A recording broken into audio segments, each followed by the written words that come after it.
Ladies and gentlemen, have you ever noticed how the words we speak at the doctor's office shape the way we're treated? And even the way we treat ourselves. In old age, every sentence matters, because the truth is, your voice can either empower you or silently push you into helplessness. Today, let's uncover 4 ugly truths about what we should never say to the doctor if we want to protect our dignity, health, and happiness. Before we begin, if you have not subscribed to my channel yet, make sure to hit that subscribe button and turn on the notification bell so you never miss any video. Number 1. It's just old age. Nothing can be done. Have you ever heard someone say, "It's just old age, nothing can be done"? Maybe you've even said it yourself. At first, it sounds harmless, even practical, like we're accepting life for what it is. But behind those words hides something dangerous: resignation. When we tell ourselves nothing can be done, we close the door to possibilities before we've even knocked. We give up the fight before it even begins. And isn't that the saddest thing? To stop searching for solutions, not because they don't exist, but because we've convinced ourselves they don't. The truth is, many of the aches, pains, and struggles that we chalk up to aging are not inevitable. They're challenges, yes, but challenges with answers. Think about it: joint stiffness might feel like just old age. But often, simple movement exercises, a change in diet, or physical therapy can bring back mobility. Feeling tired all the time? It's easy to say, well, that's age catching up. But sometimes fatigue is linked to nutrition, hydration, or even medications that can be adjusted. The real problem isn't aging itself. It's the mindset that tells us to stop looking for ways to improve. Let me share a story. A woman in her 70s, let's call her Margaret, used to complain about constant back pain. Every time she visited the doctor, she'd shrug and say, "It's just old age. I'll just have to live with it." For years, she accepted that pain was her new normal. But one day, a new physician challenged her thinking. Instead of brushing her off, he encouraged her to try a targeted exercise routine and regular stretching. Within a few months, Margaret noticed a difference. She could walk longer distances, bend with less discomfort, and even return to gardening, something she thought she had lost forever. Imagine if she had continued believing nothing could be done. She would have missed out on rediscovering a piece of her joy. So ask yourself, how many of us are quietly living in unnecessary discomfort simply because we've repeated the same phrase? It's just old age. One too many times. How often do we rob ourselves of potential relief and vitality by accepting decline as our destiny? Here's the good news: change doesn't have to be dramatic to be effective. There are practical steps anyone can take to shift this mindset. First, get curious. The next time you notice a new ache, fatigue, or limitation, instead of saying, "It's just age," ask, "What could be causing this, and what can I do about it?" That small shift in language keeps your mind open to solutions. Second, be proactive about communication with your doctor. Don't downplay your concerns or brush them off. Write down questions before your appointment. Even asking, "Is there a small step I can take to improve this?" can spark a conversation that leads to real progress. Doctors have tools, but they can only use them fully if you share openly and push past that barrier of resignation. Third, invest in movement, no matter how small. Aging doesn't mean stopping, it means adapting. Whether it's a short daily walk, chair yoga, or gentle stretches, movement is medicine. The body responds to activity at every age. If you don't believe it, think of Margaret's story. Her mobility returned not through a miracle, but through consistent, doable steps. Of course, not every issue can be completely solved, but even partial improvement, less pain, more energy, a little extra independence, is worth fighting for, isn't it? The key is to refuse the blanket statement that nothing can be done. Something can almost always be done, even if it's not a perfect fix. So, the next time you catch yourself or someone else saying, "It's just old age," pause and challenge that thought. Replace it with a better question: what's possible for me now? Because aging is not about giving up. It's about continuing to explore, adapt, and claim every ounce of life you can. And here's the empowering truth. The moment you stop blaming age and start seeking solutions, you unlock opportunities you didn't think were there. You gain back not just physical comfort, but also hope, confidence, and the freedom to keep living fully. Age will change your body, yes, but your mindset decides whether those changes define you or simply guide you toward new ways of thriving. Number 2, I don't want to bother you with small problems. How many times have you sat in a doctor's office, holding back a question or ignoring a small ache because you didn't want to bother anyone? It seems polite, even considerate, doesn't it? But let's be honest, what we call small problems can sometimes be early warning signs of something much bigger. And when we stay silent, we're not just avoiding a conversation, we're putting our own health at risk. The truth is, brushing off concerns may feel like humility, but in reality, it can quietly take years away from the quality of your life. Think about it. You notice a little swelling in your ankle. You tell yourself, it's minor, not worth mentioning. But what if that swelling is the early stage of a circulation issue or a sign of your heart working harder than it should? By keeping quiet, you miss the chance to catch it early when solutions are simpler and outcomes brighter. A small problem might not stay small for long. And isn't it better to ask one question too many than to regret not asking at all? Let me share a story. There was a man named Robert in his late 60s who started noticing occasional dizziness. To him, it felt trivial, something that happened only when he stood up too quickly. So, he never mentioned it to his doctor. Months went by, and the dizziness grew worse. Finally, after nearly fainting in the supermarket, Robert was taken in for a checkup. The doctors discovered that what he thought was just a small thing was actually a blood pressure issue that needed attention. With medication and lifestyle adjustments, he stabilized, but he couldn't help but wonder how much worry and risk he could have avoided if he'd simply spoken up earlier. His silence nearly cost him dearly. So why do we do this to ourselves? Part of it is not wanting to appear needy or dramatic. We tell ourselves, doctors are busy. They don't have time for my little concerns. But here's the reality: doctors can only help with what they know. If you don't speak up, they can't read your mind, and they can't treat what you never mention. And if something is bothering you, whether it's pain, discomfort, or even just a nagging feeling, then it matters. You matter. Now, what can you do to break this habit?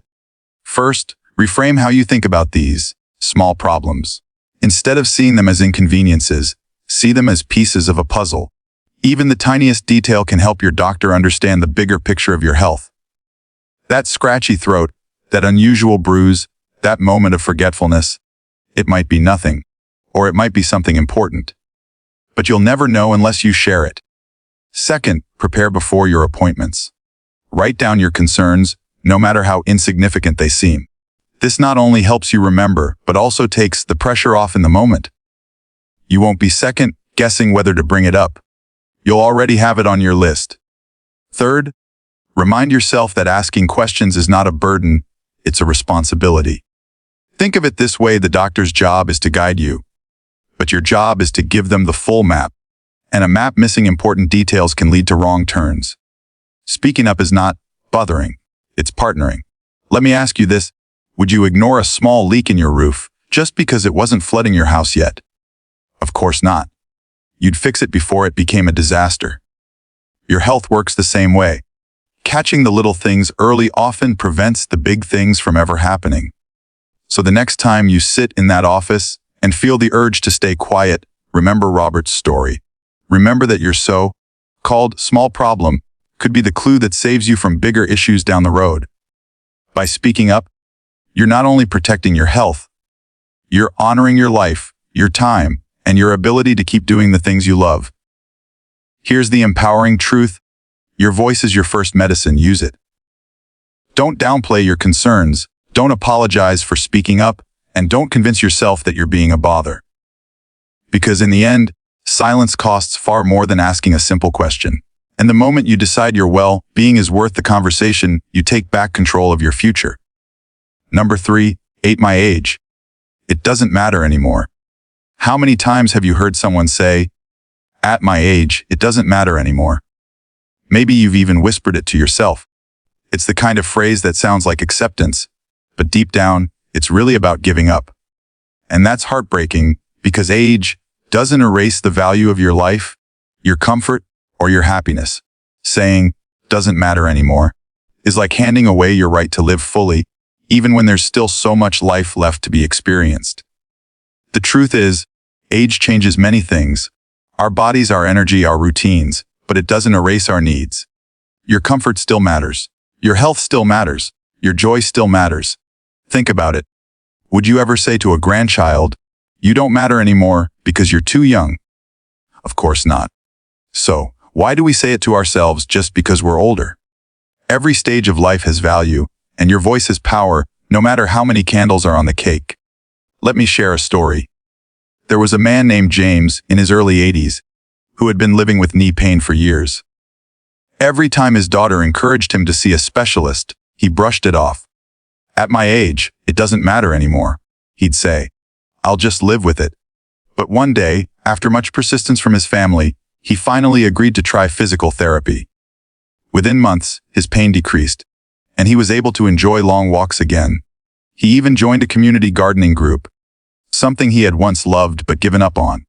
James realized that for years he had been denying himself comfort and joy. Not because there weren't solutions, but because he convinced himself he didn't deserve them anymore. Imagine how much more he could have enjoyed if he had spoken up sooner. So why do we fall into this trap? Sometimes it comes from not wanting to be a burden. Other times it's the belief that our years of opportunity are behind us, so why bother? But the danger in that mindset is that it strips away your right to live with dignity. By saying, "Doesn't matter anymore," you shrink your life to something smaller than it has to be. And here's the reality: it always matters. Whether it's a pain that can be eased, a passion that can be rekindled, or a relationship that can be deepened, those things don't lose their worth because of age. So what can we do to push back against this thinking? First, practice self-advocacy. Remind yourself daily that your needs are not negotiable. If something hurts, if something bothers you, if something could be better, say it, seek help, and demand solutions. This isn't selfishness, it's self-respect. Second, focus on small improvements instead of perfection. Maybe you can't run marathons anymore, but perhaps you can take short walks in the park. Maybe you don't have the energy you once did, but you can still enjoy hobbies, laughter, and connection. Ask yourself, what small step could I take today to improve my comfort or joy, even a little? Those small steps add up to a richer life. Third, surround yourself with reminders that life still holds value. Engage in conversations, join community groups, or spend time with people who encourage you. When you're around energy that says, "You still matter," it's harder to slip back into the mindset that says you don't. Let me ask you something: if you had the chance to make your life more comfortable, more meaningful, or more joyful right now, would you take it? Or would you let the words, "Doesn't matter anymore," hold you back? Deep down, we all know the answer. No one wants to settle for less when more is possible. So here's the truth: to hold on to age may change your path, but it doesn't cancel your destination. The years ahead still belong to you, and you get to decide whether they're filled with resignation or with purpose. The moment you stop saying, "It doesn't matter anymore," and start saying, "I still matter," you unlock new possibilities. And that shift can make all the difference. Your age doesn't define whether your life matters. You do. And as long as you're here, breathing, feeling, and hoping, it always matters. You always matter. Number 4, just do whatever you think is best. Have you ever caught yourself sitting across from a doctor and saying, "Just do whatever you think is best"? On the surface, it sounds like trust, like you're putting your care into the hands of an expert. But in reality, those words can quietly erase your own voice from the conversation. They hand over your power without making sure your needs, preferences, and fears are understood. And when it comes to your health, your body, your life, your voice is just as important as the doctor's expertise. Think about it. Doctors are trained to diagnose and recommend treatments, but they don't live in your body. They don't know the exact routines you keep, the challenges you face at home, or the small daily struggles that might make one treatment better for you than another. When you simply say, "Do whatever you think is best," you close the door on collaboration. You stop being a partner in your care and become just a passenger on the journey. And how safe would you feel riding in a car if you weren't allowed to help navigate? Let me share a story. Mary, a woman in her 70s, was prescribed a strong medication for her arthritis. When her doctor explained the treatment, she nodded and simply said, Whatever you think is best, doctor. At first, everything seemed fine. But soon she started experiencing side effects, fatigue, dizziness, and trouble sleeping. She suffered in silence for months, thinking it was her responsibility to just accept whatever came with the treatment. Finally, at a follow-up, her daughter spoke up for her, asking if there were alternatives. The doctor immediately suggested a different medication with fewer side effects, and within weeks, Mary was back to her usual self. Imagine how much discomfort she could have avoided if she had spoken up earlier instead of surrendering her voice. So, why do so many of us say it? Sometimes it's out of respect for authority. We don't want to challenge the doctor's knowledge. Other times, it comes from fatigue, or even fear of sounding difficult. But the danger in this mindset is that it strips you of choice. You end up with treatments or decisions that may not align with your lifestyle, your comfort, or even your values. Isn't your health too important to leave entirely in someone else's hands? Here's the shift we need to make from passive acceptance to active partnership, and it doesn't have to be complicated. One simple step is to ask questions. Instead of, do whatever you think is best, try asking, what are my options? Or, what are the pros and cons of each approach? This keeps you informed and engaged, and it helps the doctor tailor the care to your life. Another step is to be honest about your daily reality. If a treatment requires strict routines you know you can't keep, say so. Doctors can often suggest alternatives, but only if they know what will and won't work for you. Your input makes the difference between a plan that looks good on paper and one that actually improves your life. And finally, bring support if you need it. Sometimes appointments feel overwhelming, and it's easy to stay quiet. Having a family member or friend with you can give you the courage to ask questions and ensure nothing gets overlooked. This isn't about being demanding, it's about being clear, present, and respected in decisions about your own body.